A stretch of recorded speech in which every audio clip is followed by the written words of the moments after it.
네, 안녕하세요. 동네 책방송 이진숙입니다. 오늘 각자 도생의 시대의 문학 세 번째 시간이 돌아왔습니다. 네, 오늘은 특별히 저희 숨책방에 있는 이 도서관 공간에서 또 찍게 됐는데 이 공간도 마음에 드시나요, 작가님? 네, 너무 마음에 듭니다. 네. 여기서 작품 활동 하고 싶네요. 아, 그렇습니까? 책상을 하나 놔드리도록. 네. 저희가 벌써 세 번째로 이야기를 하고 있어요. 그래서 각자 도생의 시대라고 하는 이 큰 화두 앞에 과연 문학은, 이야기는 어떠한 흐름 속에 있나, 어떤 변화를 겪고 있나, 이런 이야기를 좀 하고 있는데요. 아마 함께 이 시대를 살아가는 이 영상을 보시는 시청자분들도 그렇고, 독자분들도 그렇고, 저희들의 이야기를 통해서 또 좀 이렇게 새롭게 알게 되시거나 생각하게 되시는 것들이 있지 않을까라고 감히 자부를 해봅니다. 오늘은 이제 마지막 시간인데요. 오늘은 그 외부의 세계에 대해서 이야기를 좀 해볼까 지금 생각하고 있는데, 그동안 저희가 그 각자 도생의 시대 이런 이야기를 하다 보면 아무래도 뭐 개인 SNS라든지 뭐 이런 이야기들 좀 주로 많이 했던 것 같거든요. 네. 그래서 그런 부분에 있어서의 어떤 변화, 저보다는 조금 더 젊으시니 어떤 웹의 세상을 좀 이렇게 뭐랄까 향유하고 계신가요, 작가님은? 제 표현이 너무 거창했나요? 네, 저도 약간 경계에 서 있는데 종이책과의 앱의 경계. 저 같은 경우는 아직까지는 종이책이 익숙하긴 합니다. 네. 그런데 이제 저는 오히려 웹 소설에서는 약간 향수를 느끼는 부분이 좀 있어요. 네. 그러니까 예전에 책 대여점들이 많던 시절, 네, 그게 내 핸드폰 안으로 들어온 느낌이랄까. 네, 이제 그때처럼 그 장르 소설들을 많이 보지는 않는데, 그래도 이제 한 번씩 읽다 보면 그 학창 시절에 봤던 작품들과 이제 비교도 하게 되고, 아, 이런 내용인데 접근 방식이 이런 식으로 바뀌었구나, 그런 게 좀 재밌기도 하고, 캐릭터 변화 같은 것들도 요즘 한화하는 캐릭터들은 이렇게 또 바뀌었구나 하면서 어떻게 약간 젊은 친구들의 취향, 젊은 분들의 그 세대에 약간 그들이 원하는 캐릭터가 어떤 캐릭터인지 엿보는 느낌? 네. 시장 조사하기가 참 좋으시겠네요. 그렇구나. 저는 네. 좀 죄송하지만 웹소설을 한 번도 본 적이 없어요. 그러니까 약간 네. 일단 접근하는 것도 좀 어려운 것 같고요. 저의 네. 느낌으로는. 그나마 웹툰은 네. 그래도 이제 좀 쉬운데, 포털에 들어가서 보기가 쉬운데, 네. 그것도 요즘은 플랫폼이 되게 많이 생겼다고 그러더라고요. 네. 그런 포털 사이트뿐 아니라 그런 것만, 웹소설이나 웹툰만 다루는 그런 플랫폼도 많이 생겼다고 그러고, 막 네. 이런 시스템 자체가 되게 낯설어가지고, 또 제가 작은 책방을 하다 보니, 네. 종이책이 얼마나 좋은지만 계속 이야기를 하게 되거든요. 그래서 이렇게까지 시장이 크고 사람들이 많이 이용하는구나라고 하는 거를 이번에 이 주제를 갖고 이야기를 해볼까 하고서 이야기를 듣다 보니 조금 알게 됐어요. 그래서 네. 이런 시대, 그러니까 책을 읽는다고 하는 게, 읽는다기보단 보는 게 되기도 네. 했고, 혼자 보는 것 같은데 내 핸드폰 안에 있는 나만이 보는 이야기가 된 것 같은데, 또 그게 막 댓글이나 이런 것들이 오고 가면서 혼자 보는 게 또 아니기도 하고 되게 좀 신기한 세상인 것 같아요. 예, 그래서 이런 이야기들이 어떤 형태로 요즘 많이 좀 사람들에게 다양하게 접근해 가는지 그것도 좀 궁금하거든요. 일단 제 예전에 그 웹소설을 한참 웹소설 파트를 맡았던 출판사 편집자분에게 들은 얘기인데, 그분이 이제 사표를 쓰고 이제 자신이 원하는 뜻으로 출판사를 차렸거든요. 근데 이제 그 사표를 쓴 이유 중 하나가 웹소설을 담당을 하면서 그런 생각이 들었대요. 나무에게 미안하다. 나무에게 미안하다. 네. 오. 이런 걸 책으로 내가 내야 되나? 내용이나 막 이런 것 때문에요? 이제 그분만 해도 그 전에 이제 종이책들 일반 문학이 익숙했다가 네. 이게 전환하는 직전이 이제 조금 잘 쉽지 않았던 거죠. 그런데 이제 사실 웹소설 같은 경우는 종이책으로 나오는 경우는 그렇게 많지는 않은 것 같고요. 대부분 웹상에서 소비되고 마는 것 같은데, 그러니까 그런 것 같아요. 책이라는 게 우리가 생각하는 문학, 책이라는 개념은 과거의 기준으로 보면 두면서 소장하면서 곱씹고 싶고 할 때 다시 또 보고 뭐 이런 느낌? 하지만 지금의 웹소설 같은 경우는 약간 일회성이 강하다 할까? 이래서 그러니까 우리가 물건도 일회용품들 편의상 쓰고 한 번에 버리고 하잖아요. 네. 그런 느낌의 그 스토리들이 좀 전반적으로 이루어지는 것 같아요. 그러니까 막 다시 보고 곱씹으면서 보는 것보다는 빨리빨리 다음에 어떤 일들이 벌어질까를 궁금해서 페이지 터너라는 그 키워드들도 있더라고요. 페이지 터너. 네, 아주 그 웹소설 작가에게는 네. 칭찬이죠. 잘 넘어간다. 네. 그래서 저는 그래서 이 장르 웹소설 같은 경우에는 그러게 웹 속으로 들어가는 게 생태계를 위해서도 아주 바람직하다. 나무를 위해서는. 네. 그리고 이제 사실 이제 종이책이 우리의 향수를 자극하고 그 질감에 대한 그림이 있긴 하지만 네. 종이를 만들기 위해서 나무를 그래요. 자르는 그러기는 거는 또 해요. 사실이니까. 맞아요. 네. 그래서 약간 이게 공존하는 것도 나쁘진 않다라는 생각이 듭니다. 네. 그러면은 제가 그걸 안 해봐서 모르는데 웹소설 같은 경우에 이렇게 회차로 계속 올라오는 거잖아요. 네. 뭐 매일매일 이렇게 조금씩 올라오는 걸로 네. 아는데 이거를 제가 한번 비용을 지불하고 보면 네. 그거를 다음번에 또 보려면 네. 또 비용을 지불해야 되는 건가요? 아니면 한 번 했기 때문에 또 볼 수 있는 건가요? 그건 플랫폼 정책마다 좀 다른 것 같습니다. 조금씩 다르구나. 네. 그러니까 소장용이 있고 대여가 있고. 소장용이 있고 네. 대여가 있고. 그러니까 소장용으로 할 경우에는 네. 앞에 것도 다시 내가 보려면 볼 수 있는데 대여일 경우에는 진짜 일회용으로 보는 네. 스토리가. 우리 이제 포털 사이트 같은 데서 영화 같은 거 다운받을 때도 소장이 있고 대여가 있잖아요. 네. 그런 개념으로 보시는 것 같아요. 그렇구나. 네. 저는 그 곱씹어서 이야기를 본다라고 하는 게 안 된다는 게 조금 슬프다는 생각이 갑자기 들어서 지금 여쭤본 거예요. 그러니까 이야기가 물론 스토리가 내 머릿속에 남아 있으면 되지라고도 하지만 이야기를 읽을 때는 단순히 이야기의 흐름, 그 스토리 자체만 따라가는 것도 따라가기보단 그 중에 어떤 장면에서 덜컥하고 걸려가지고 그게 나한테 남아서 그래서 그 작품 전체가 그 인상으로 남을 때도 있거든요. 그러다 보면은 나중엔 그 장면을 또 보고 싶기도 하고. 근데 그것 때문에 내가 이 작품을 되게 좋아했는데 다시 몇 년 후에 다시 봤더니 이젠 또 다른 부분에서 나한테 다가와서 또 새롭게 느껴지게 되고 저는 그게 참 좋다고 생각하는데 좀 그렇게가 안 될 수도 있겠어요, 웹소설은. 그러니까 이게 대표님 말씀하신 작품들은 되게 이제 고전이라는 반열에 오른 작품들이 그런 경우가 많죠. 그러니까 시대가 흐르고 세월이 바뀌어도 여전히 우리에게 울림을 주고 어떤 메시지를 전달해주는. 근데 그 웹소설이나 일반 문학은 작가들이 그 작품을 써내면서 그 거두려던 뭔가 자기 만족이라던가 독자가 그 원하는 그 기대치 자체가 다른 것 같아요. 기대하는 부분이.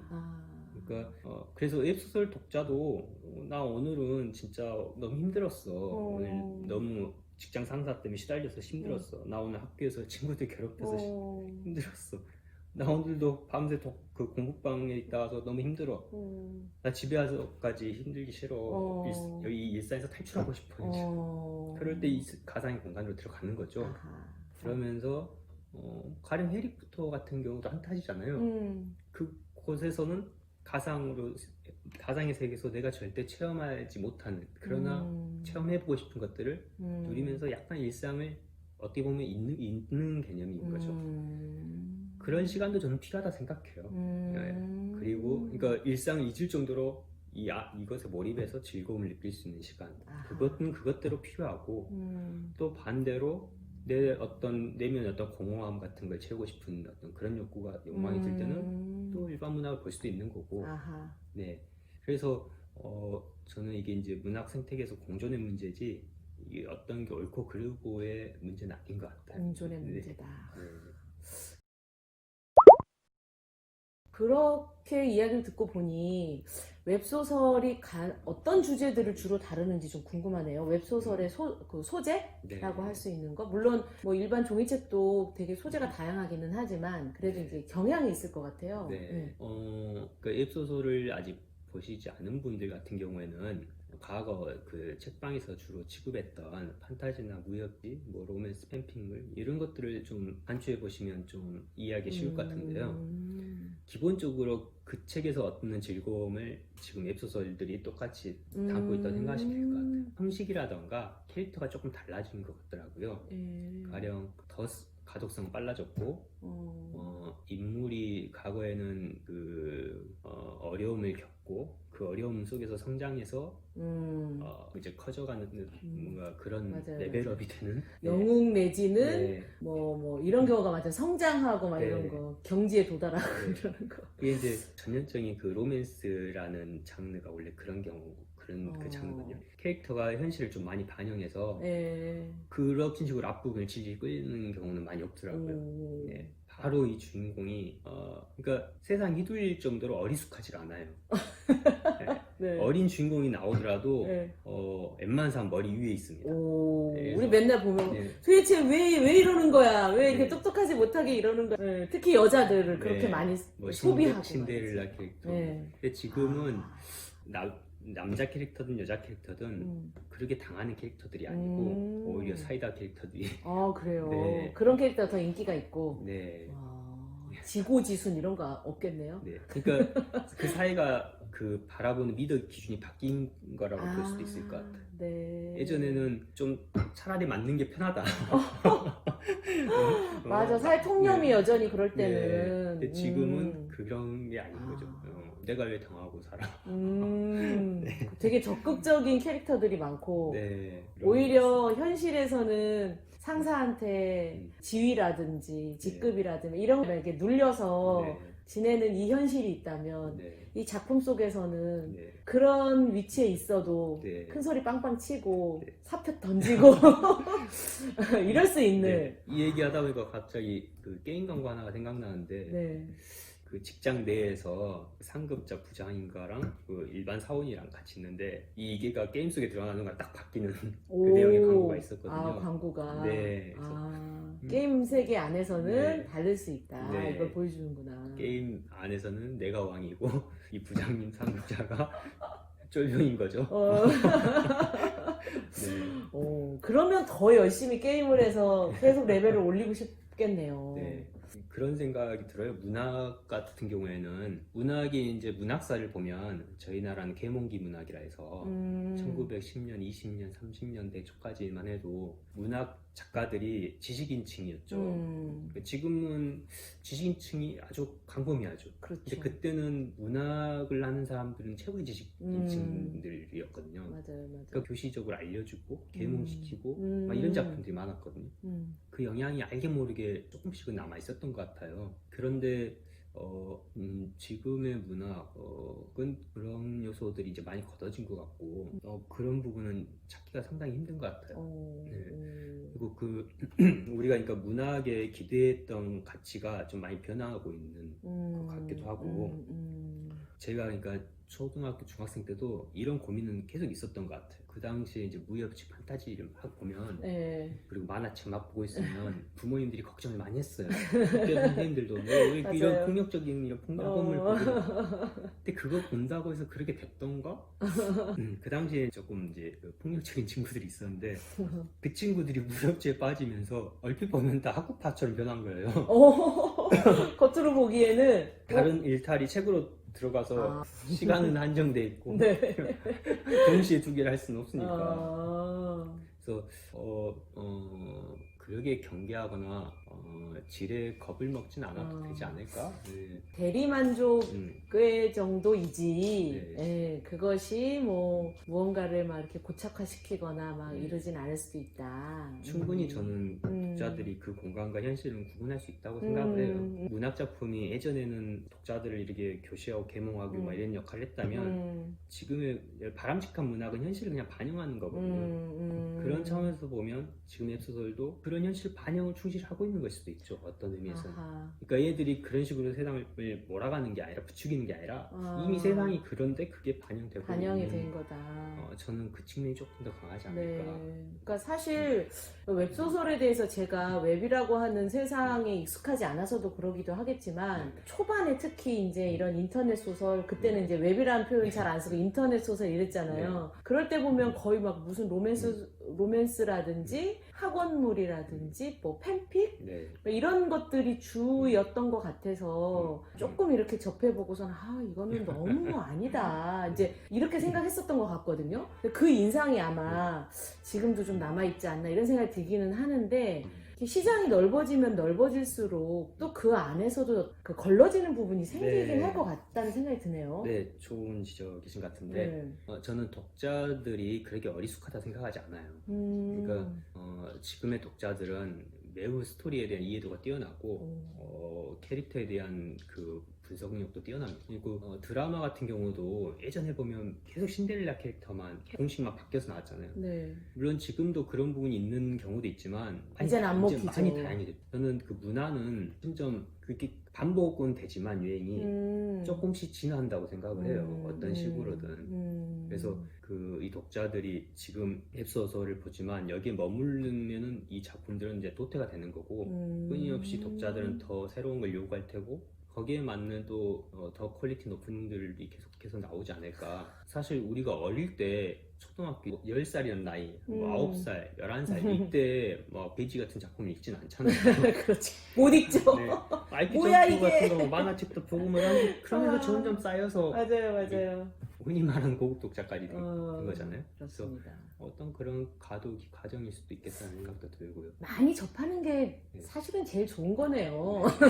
어찌 보면 이거가 좋은 거니까 이건 하고 저거는 하지 마 이게 아니라 많이 접해야 능력치가 생기는 것 같아요.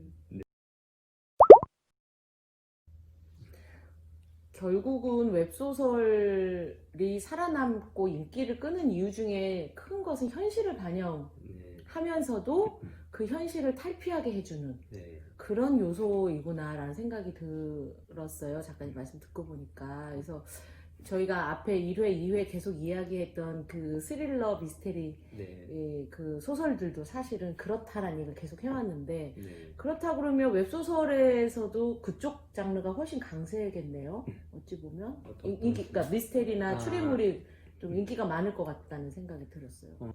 그 미스터리나 스릴러는 이제 장르적인 구분인데 웹소설은 플랫폼의 구별로 보는 게 맞지 않을까 싶어요.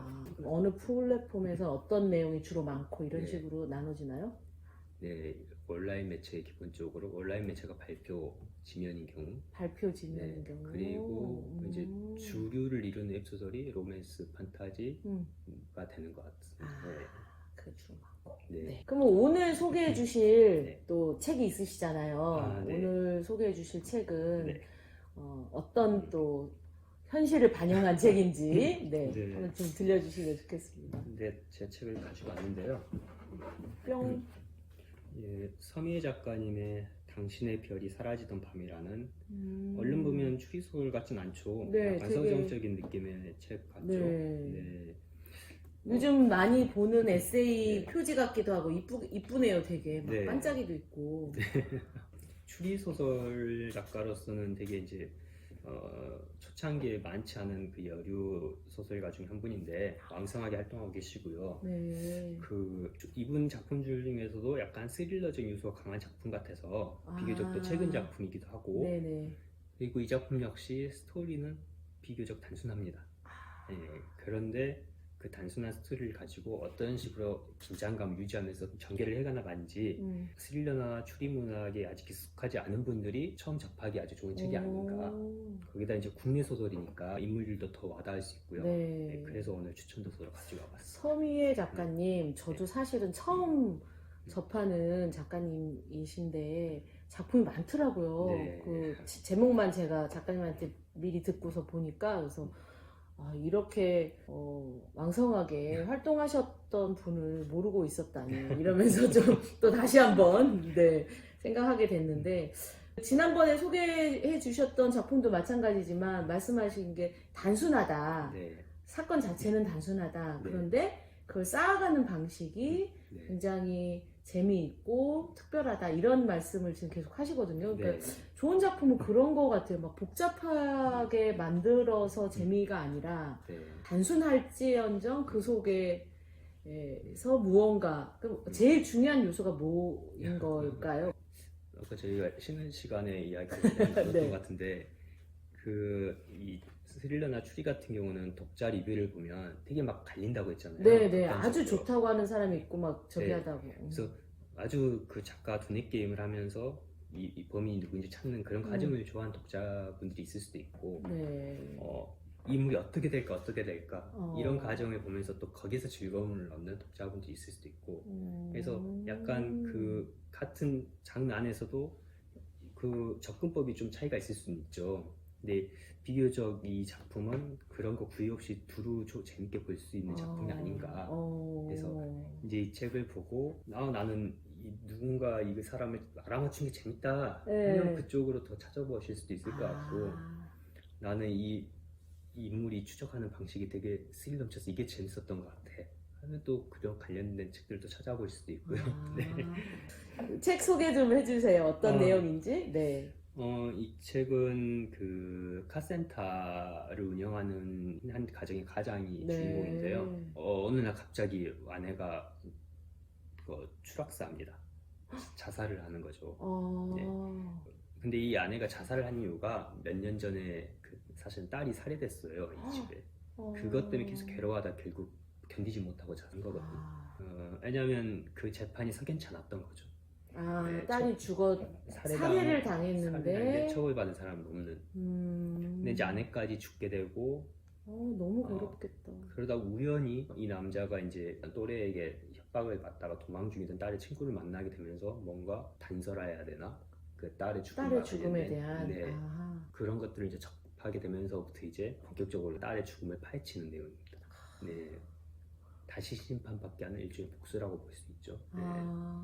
주인공이 너무 불쌍하네요. 네. 딸도 살해당했는데 아내도 또 그렇게 되고 근데 사실은 혼자 남은 남편 네. 이자 아버지인 이 사람의 심정도 사실은 마찬가지일 것 같다는 생각이 네. 드는데 그런데 이제 그 와중에 이제 문제를 해결해 나가는 네. 요즘 벌어지는 수많은 어떤 범죄들이 떠오르면서 네. 그 중에 어떤 일로 인해 딸이 죽었을까 그 이후에 어떤 사회적인 시선과 일들이 있었길래 아내가 또 자살을 했을까 막 이런 게 저는 지금 막 생각이 나거든요. 완전 현실을 반영하는 그런 소설이네요. 결말의 스토리는 제가 이제 말할 수 없지만 그 한국 사회의 어떤 단편적인 모습을 아주 잘 담고 있어요. 네. 그런 모습들이 이 모든 사건의 발단이 된 부분도 있고 이 소설 역시 내가 이 주인공의 입장이었다면 혹은 이제 대적자가 된 인물 내가 저 사람의 입장이었다면 나는 어땠을까 이런 것들을 고민해 보면서 읽다 보면 한국 사회가 지금 어떤 자리에 위치했는지 그런 부분도 알 수 있을 것 같고요. 충분한 그런 고민거리도 같이 안고 있는 작품입니다. 네. 제목도 당신의 별이 사라지던 밤. 이게 되게 쓸쓸해지고 슬퍼지면서 좀 읽고 싶어지기도 하는. 네. 이 남자 주인공에게는 딸이 별 같은 존재였겠죠. 네. 그럼 그 딸은 몇 살이었던 거예요? 그 살해당할 당시? 10대. 네. 정말 20대, 10대들의 요즘에 그 사건들을 보면서 최근에는 또 그 아동학대 사건들이 막 벌어지잖아요. 그 전에는 뭐 엠번방이라고 말해지는 그런 것도 있었고 또 그 학교 폭력 혹은 청소년 폭력 문제도 끊임없이 계속되는데 저는 그런 걸 접할 때마다 제일 속상한 것 중에 하나는 만약에 어른들, 이제 성인들 그리고 뭔가 사회적인 지위가 있거나 뭐 이런 사람들에게 벌어진 일이었다면 이런 네. 일이 그 중에 한 가지만 벌어졌어도 대처하는 게 다르지 않았을까. 네. 그러니까 10대이고 어린아이고 그러다 보니까 그냥 어떻게 하고 그냥 넘어가 버리는 당사자들 자체가 약한 존재다 보니까 네. 거기 그 당사자 자체가 무슨 힘을 가지고 있는 그룹이 아니다 보니까 그냥 계속 반복되는 것 같아요. 네. 노동자들 죽음 같은 경우도 네.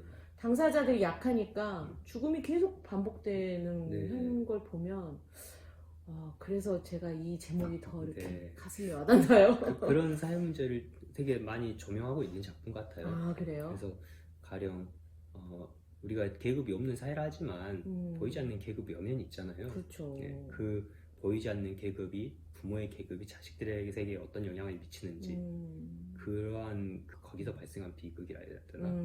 네, 그래서 어떤 부분은 되게 씁쓸할 수도 있는. 네. 좀 이렇게 작품을 소개받을 때마다 이제 계속 드는 생각이지만 현실을 반영한 작품이라고 하는 게 갖는 의미 네. 이런 거에 대해서 좀 다시 생각해 보게 되는 것 같아요. 그래서 문학의 역할이라고 하는 게 하나는 그런 현실을 반영하면서 현실에서는 미처 말하지 못하고 묻혀 있거나 그냥 지나가고 말 것들을 다시 한번 되새기면서 그걸 나의 문제로 가져오게 한다. 네. 뭐 이런 얘기를 했던 걸 좀 기억이 나는데 그런 의미가 있는 작품이구나라는 생각이 드네요. 이 스릴러 쪽에 발굴되지 않은, 그러니까 생각보다 많이 알려지지 않은 좋은 작품이 되게 많을 것 같아요. 국내는 사실 생각보다 많이는 없습니다. 작품 자체도. 네. 네. 그러니까 척박하니까 잘 못하시는 걸까요? 장르 문학이 많이 소외되어 있었죠, 한국에서는. 한국에서는 이제 흔히 말하는 일반 문학이 주류라는 이제 그런 지배적인 약간 보이지 않지만 그러한 단계가 있었고, 맞아요. 장르 문학은 상대적으로 많이 소외되어 있었고, 저조차도 이 서미 작가님을 문학 공부를 했음에도 불구하고 전혀 몰랐었어요. 네. 스릴러라는 장르를 쓰기 시작하면서 이제 한국에는 어떤 분들이 있나, 어떤 작가분들이 찾다가 이제 접하게 된 분입니다. 좀 이렇게 다양해져야 될 필요가 있다 이런 생각이 들기는 해요. 네.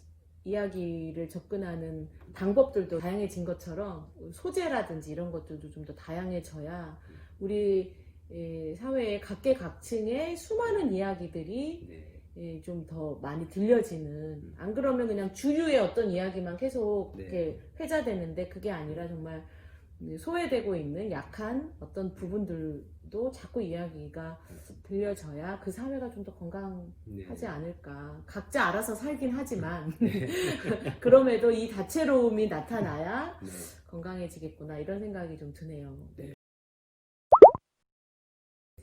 네, 어느덧 저희가 이 3번의 계획된 이 대담을 작가와의 만남을 마무리하는 시간이 됐습니다. 3회차 동안 각자 도생의 시대의 이야기의 힘, 이야기의 역할, 이야기의 방법, 막 여러 가지 이야기를 나눴는데요.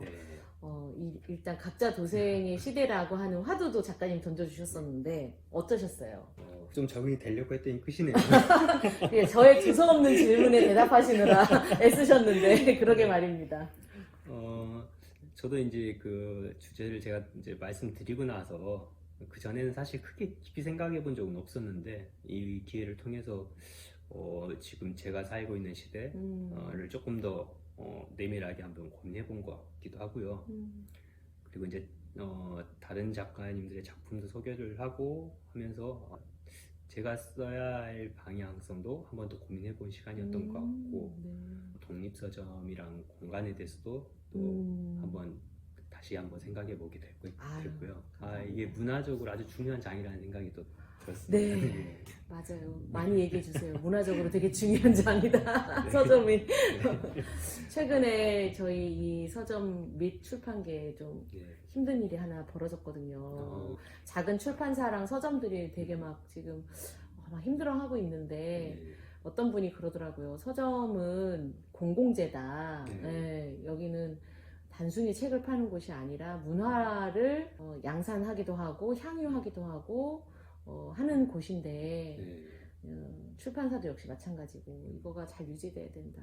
네. 음. 작가님 말씀 듣다가 네. 제가 하소연을 서점들도 사실은 각자 도생의 시대를 살고 있답니다.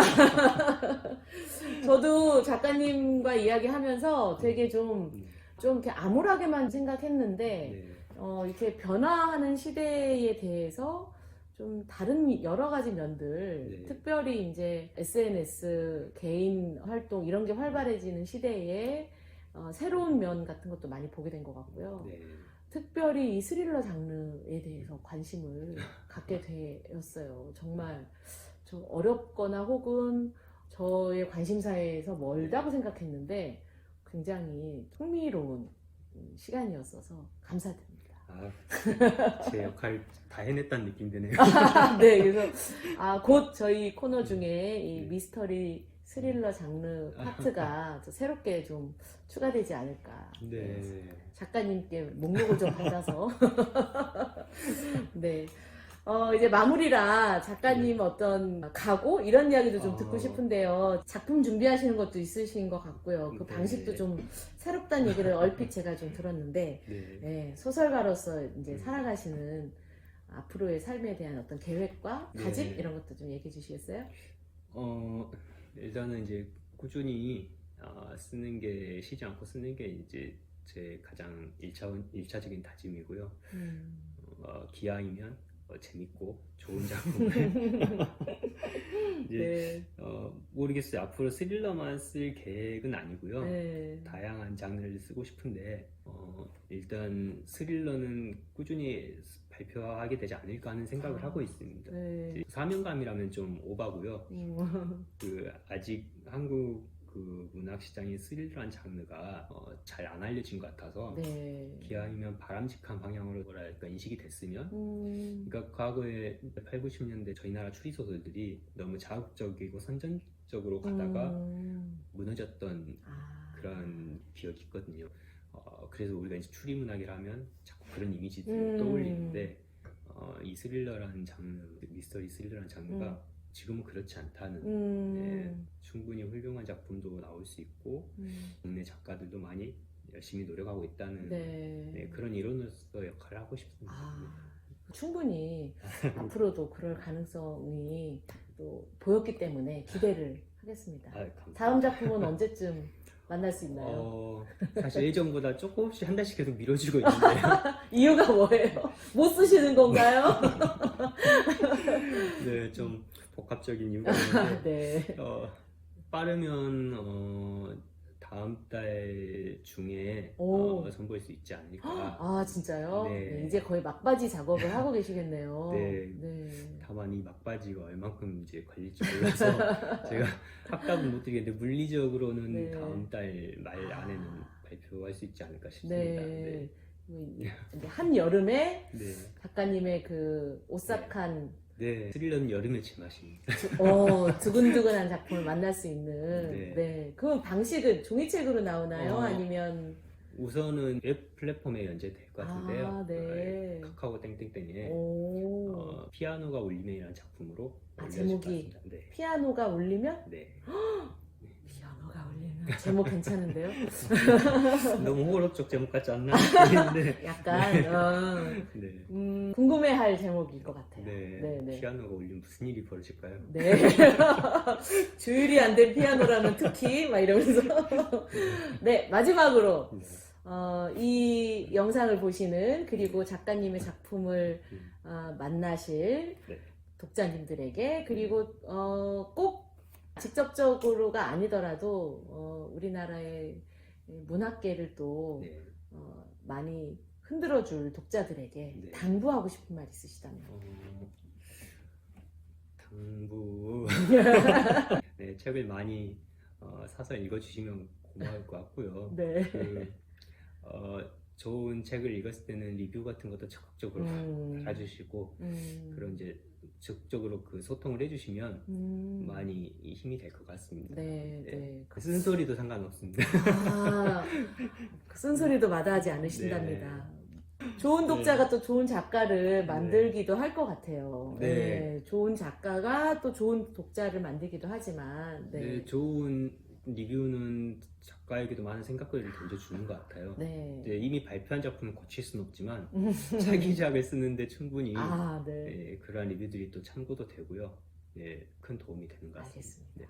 저도 사실은 그런 거 좀 쑥스러워했는데 한번 시도해 봐야 되겠네요.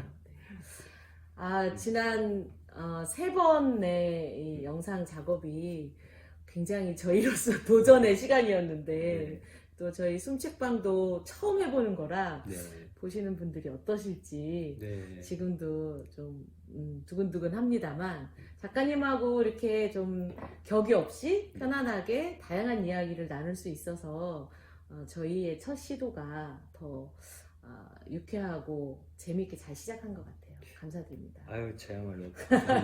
네, 또 다음에 만날 기회가 있으면 좋을 것 같아요. 네, 언제든지요. 네, 너무 감사합니다. 즐거운 시간이었습니다. 네. 각자 도생의 시대 우리 모두 잘 살아남았으면 좋겠고요. 코로나19 바이러스가 아직도 뜨거운 여름이 다가옴에도 불구하고 여전히 창궐하고 있어서 마음 한쪽은 씁쓸하지만 문학으로 스릴러로 우리의 마음을 달래는 시간들이 되었으면 좋겠습니다. 감사합니다. 감사합니다.